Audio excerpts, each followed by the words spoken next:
Mbolo, Salem, salut, Mbote, Nabino, Nangadef, vous êtes sur GeoTV, votre créativité, et vous regardez le canapé. Nous vous le rappelons, si vous n'êtes pas encore abonné, abonnez-vous et activez la cloche de notification afin de ne rater aucune de nos vidéos. Nous sommes aujourd'hui sur une série, nous continuons une série de vidéos en rapport avec l'intégration en Tunisie, des vidéos qui vous seront certainement bénéfiques dans le cas où vous aimeriez bien venir étudier en Tunisie. Alors aujourd'hui, nous rentrons dans le vif du sujet avec notre premier sous-thème qui est la vie en Tunisie. Vous allez tout découvrir sur... Tu vois ce que tu fais quoi? Je fais quoi? Non, parce que je suis assis à bosser. Oh, pardon. Tu vois, pardon, vous mettez l'introduction sur tout de suite là. N'essaie même pas de claquer la porte.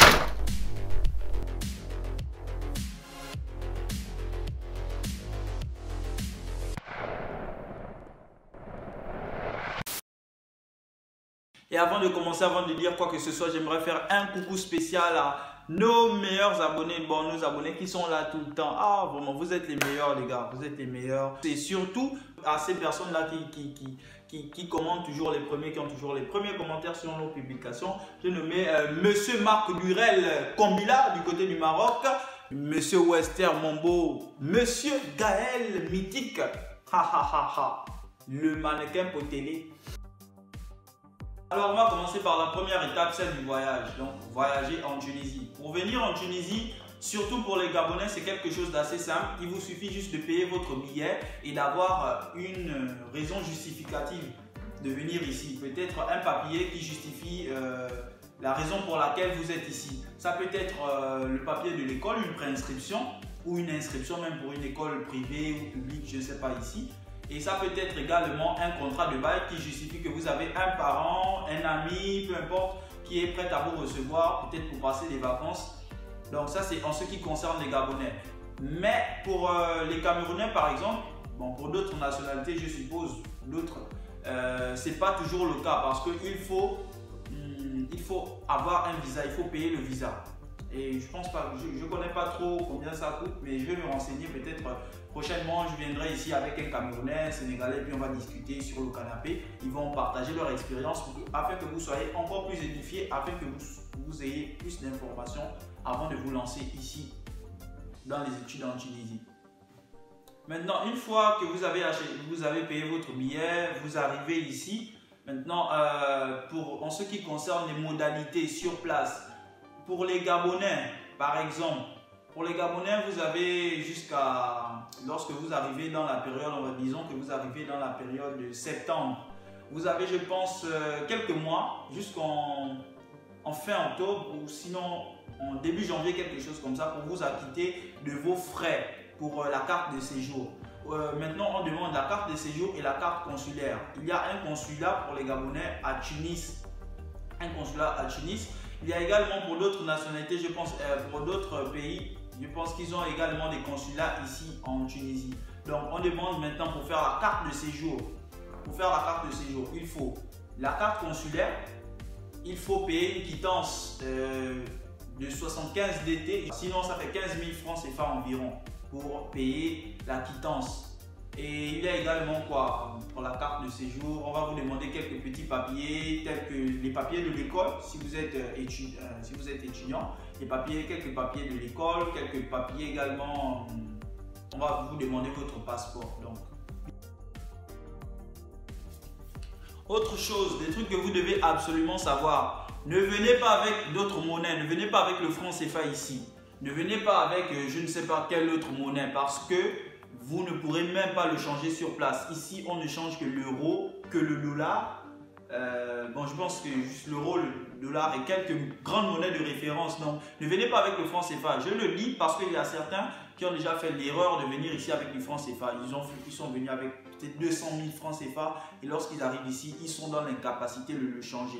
Voilà, donc avant de voyager, il faut changer votre argent à l'aéroport. Vous changez votre argent à l'aéroport, vous allez voyager avec l'euro. Et lorsque vous arrivez, vous allez aller à nouveau le changer une fois à l'aéroport de Tunis-Carthage, vous allez le changer et vous allez le changer en dinars cette fois. Voilà, parce qu'il est à noter que On l'a déjà dit dans l'introduction, la monnaie de la Tunisie, c'est le dinar. Et le dinar tunisien, c'est une monnaie qui est unique. C'est seulement en Tunisie qu'on l'utilise. Et ça fera même l'objet de notre prochain point, qui est en ce qui concerne la monnaie, les envois d'argent en Tunisie. Et même lorsque vous allez changer l'argent en euros, n'allez pas le faire chez les personnes qui sont souvent, il y a des gens souvent à l'aéroport là, des personnes un peu macro là, un peu floues, qui viennent souvent vous dire ah, tu veux changer, j'ai l'euro et tout. Non, attention parce que il y a des personnes qui se sont retrouvées avec de faux billets d'euros. Donc faites très attention, changez-les dans des agences reconnues. Il y a des agences à l'aéroport pour changer de l'argent, mais ne le faites pas avec des personnes juste à côté parce que vous risquez, vous pouvez vous trouver dans les problèmes. Vous pouvez apporter de faux billets et puis arriver à l'aéroport parce qu'à l'aéroport, dans les aéroports internationaux, les achats que tu peux faire et tout, il y a des petits magasins à l'intérieur. Bon, là-bas, tu peux acheter des trucs. Mais pour acheter des trucs, c'est avec l'euro parce que c'est pas le franc CFA, c'est pas d'autres. On sait que l'euro, c'est la monnaie de référence. Donc, les achats se font en euros. Et arriver là-bas, imaginez-vous un peu. Tu as envie de donner maintenant l'argent pour payer ce que tu as pris. Et c'est un faux billet. On peut même t'arrêter. Hein. Donc, faites très attention quant à ça. Autre point, envoyer et recevoir de l'argent en Tunisie. Ça, c'est quelque chose d'assez compliqué ici. Recevoir l'argent, ce n'est pas un problème. Vous pouvez recevoir l'argent par Western Union. Vous pouvez également, si vous avez une carte UBA, les parents peuvent recharger votre carte UBA depuis le Gabon ou depuis le Cameroun, je ne sais pas s'il y a ça ailleurs. Et puis vous venez juste retirer au gars tranquillement. Mais ça va appliquer énormément de frais également. Mais il y a le Western Union, il y a également MoneyGram, en fait tous les envois d'argent là, c'est possible. Mais le problème c'est faire sortir de l'argent de Tunisie. Ça, je ne sais même pas si c'est possible, c'est très difficile. C'est vraiment très difficile parce que la Tunisie a une politique c'est un pays assez fermé. Donc pour que l'argent sorte là, c'est des gros problèmes. Déjà pour faire sortir l'argent, étant donné que c'est une monnaie unique, le dinar, il faut faire un changement de devise. Et ce changement de devise là, lorsque c'est possible de le faire, c'est très coûteux. Parce que vous aurez énormément de frais certainement à payer. Voilà, je ne vais pas beaucoup parler de ça parce que je ne suis pas très informé en ce qui concerne faire sortir l'argent de Tunisie, mais c'est très difficile, je vous promets. Donc disons que vous travaillez en Tunisie, c'est certain, vous n'aurez pas. Et en parlant même de travailler, voici un autre problème. Bon, après on est étudiant, je sais comment on réfléchit, on se dit peut-être que bon, lorsque je vais venir en Tunisie, et c'est normal, je vais trouver un petit boulot d'été, ou bien que je peux avoir souvent, je peux faire comment dire, travailler les soirs et puis aller au cours le matin. Je suis navré de vous l'apprendre, c'est quasi impossible, c'est pas possible ici. Vraiment, je ne sais pas s'il y a des personnes qui ont eu cette chance-là, mais c'est pas toujours évident. Étant donné même que ici en Tunisie, on parle surtout arabe, ça parle arabe partout. Donc imaginez-vous un peu dans un magasin, je vais prendre l'exemple d'un magasin Carrefour par exemple, et vous êtes dans les rayons, vous travaillez dans les rayons, et il y a une dame qui ne parle pas français, mais qui a besoin d'avoir quelques informations sur un produit. Vous ne pourrez même pas dire deux mots en arabe. Donc c'est déjà mort d'avance. C'est assez difficile. C'est pas pour briser vos rêves, mais je préfère vous le dire avant que vous ne veniez. Parce qu'il y a des personnes qui... C'est pas tout le monde qui a toujours les moyens en fait. Dans les parents, les moyens pour envoyer l'argent régulièrement, c'est pas évident. Hein. C'est vraiment pas évident. Donc... les personnes vont peut-être se dire bon, je vais aller en Tunisie et puis je vais travailler et puis quand même pouvoir avoir quelque chose et pour moi et même pour envoyer à la famille.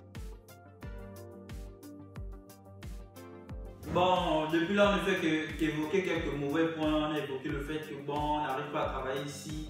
On a évoqué également le fait que l'argent, c'est difficile de faire sortir l'argent d'ici. Mais on va parler quand même d'un point assez bénéfique, hein, je trouve, parce que la première chose qui m'a choqué ici positivement, c'est que les choses coûtent, la vie est vraiment très abordable, surtout pour moi qui suis gabonais. Un dinar correspond à 200 francs CFA, comme on disait déjà dans l'introduction de notre thème, mais mais le fort pouvoir d'achat qu'a le franc CFA ici, c'est super. On prend par exemple en ce qui concerne le kilo de tomates. Voilà, c'est un truc qui m'a choqué. Je suis arrivé au marché, le kilo de tomates, ça coûte quelque chose comme 1 dinar ou 2 dinars, comme ça, le kilo. Et quand on vous parle du kilo, c'est pas 4 tomates. Comme on nous vend 4 tomates à 500 francs. Donc si je fais un peu, on appelle ça, je reviens un peu en France CFA. Donc on appelle ça comment?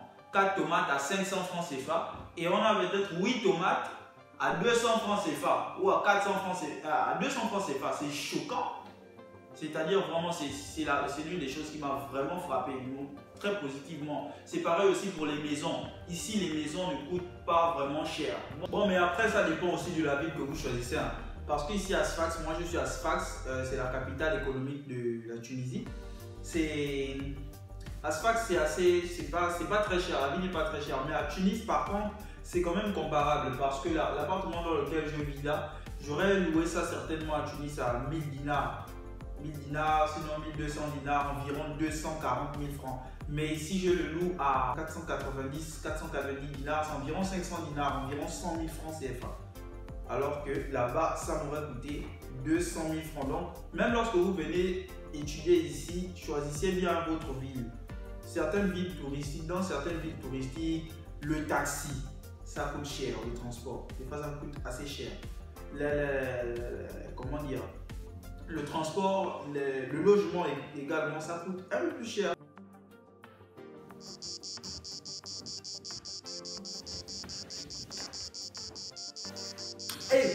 Je disais, on ne peut pas parler de la vie en Tunisie sans parler de la vie associative. La vie, oh Nzambé! Autre point, on ne peut pas parler de la vie associative en Tunisie sans parler des associations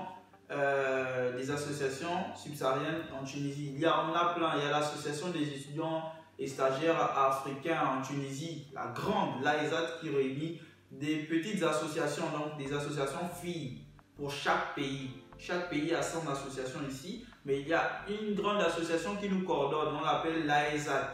Association des étudiants et stagiaires africains en Tunisie. Elle s'occupe de l'intégration des étudiants, quelle que soit leur nationalité, des étudiants subsahariens ici en Tunisie. Elle organise des activités de rassemblement, des activités sportives et culturelles, etc. Mais vraiment, il y a quelque chose qui me chagrine ici. Il y a des personnes, lorsqu'elles arrivent ici, elles se disent, voilà, moi je ne vais pas traîner avec l'association et tout, les affaires là, les affaires des noirs, il y a toujours des problèmes. Ah bon? Et ce sont les mêmes personnes qui, lorsqu'elles sont butées, lorsqu'elles sont face à des grands soucis maintenant là-bas, reviennent vers les associations pour dire venez nous en aide et tout. C'est pas comme ça qu'on vit. C'est bien de vivre en communauté, c'est important. Il y a plein de personnes ici qui ont eu à avoir l'aide des associations face à des situations assez compliquées. On vit en Tunisie, on est loin de nos familles, loin de nos pays. C'est très difficile, je vous assure. Il y a des situations assez difficiles qui peuvent vous arriver, mais vous ne pouvez pas les vivre seuls. C'est toujours important de vivre en communauté. Ensemble, nous sommes plus forts. Voilà. Votez. Bon, après, je comprends qu'il y a des personnes qui sont assez sceptiques. Hein, et je vous l'accorde. Il y a certaines situations où tu te retrouves, par exemple, je vais prendre le cas de quelqu'un qui a envoyé l'argent pour l'école. Il a envoyé l'argent à un ami ou à quelqu'un comme ça. Peut-être à un frère, que voilà, trouve-moi l'école et tout. Et la personne a bouffé l'argent. Ce sont des choses qui arrivent. L'argent n'arrive pas à l'école, donc il parle avec quelqu'un qui est juste un intermédiaire entre l'école et lui. Et la personne peut facilement te duper. Le mieux, c'est de parler avec l'école et de s'assurer avant de venir ici que l'école est reconnue. Nous en parlerons prochainement lorsqu'on va voir les études en Tunisie. Notre troisième point, c'est notre deuxième sous-thème. C'est juste la semaine prochaine, samedi prochain. Voilà les gars, c'est tout pour cet épisode. J'espère qu'il vous aura plu et qu'il vous aura surtout appris beaucoup de choses sur la Tunisie avant de vous lancer. Mais ne vous arrêtez pas là. Je vous demande s'il vous plaît, je vous implore d'être là la semaine prochaine pour profiter des informations que nous allons vous apporter, sans doute les plus importantes, celles sur les écoles en Tunisie. Donc étudier en Tunisie. C'est un point très important. Donc nous espérons que vous serez là, que vous serez présents. Concernant la vie en Tunisie, s'il y a des questions encore, s'il y a des points, des zones d'ombre, des questions auxquelles nous pourrons. Et concernant la vie en Tunisie, s'il y a encore des zones d'ombre, quelque chose que vous aimeriez savoir, vous pouvez laisser juste la question en commentaire et on va vous répondre dans la première partie de l'épisode prochain. Dans la première partie de l'émission prochaine en tout cas. Samedi prochain, on va répondre à toutes vos questions. Si vous ne voulez pas les laisser ici, vous pouvez juste les laisser sur notre page Facebook ou notre compte Instagram. Les liens sont dans la description. Vous descendez juste, vous cliquez en bas. Et donc, comme ça, le canapé c'est fini pour aujourd'hui. Je vous dis à bientôt. C'est important.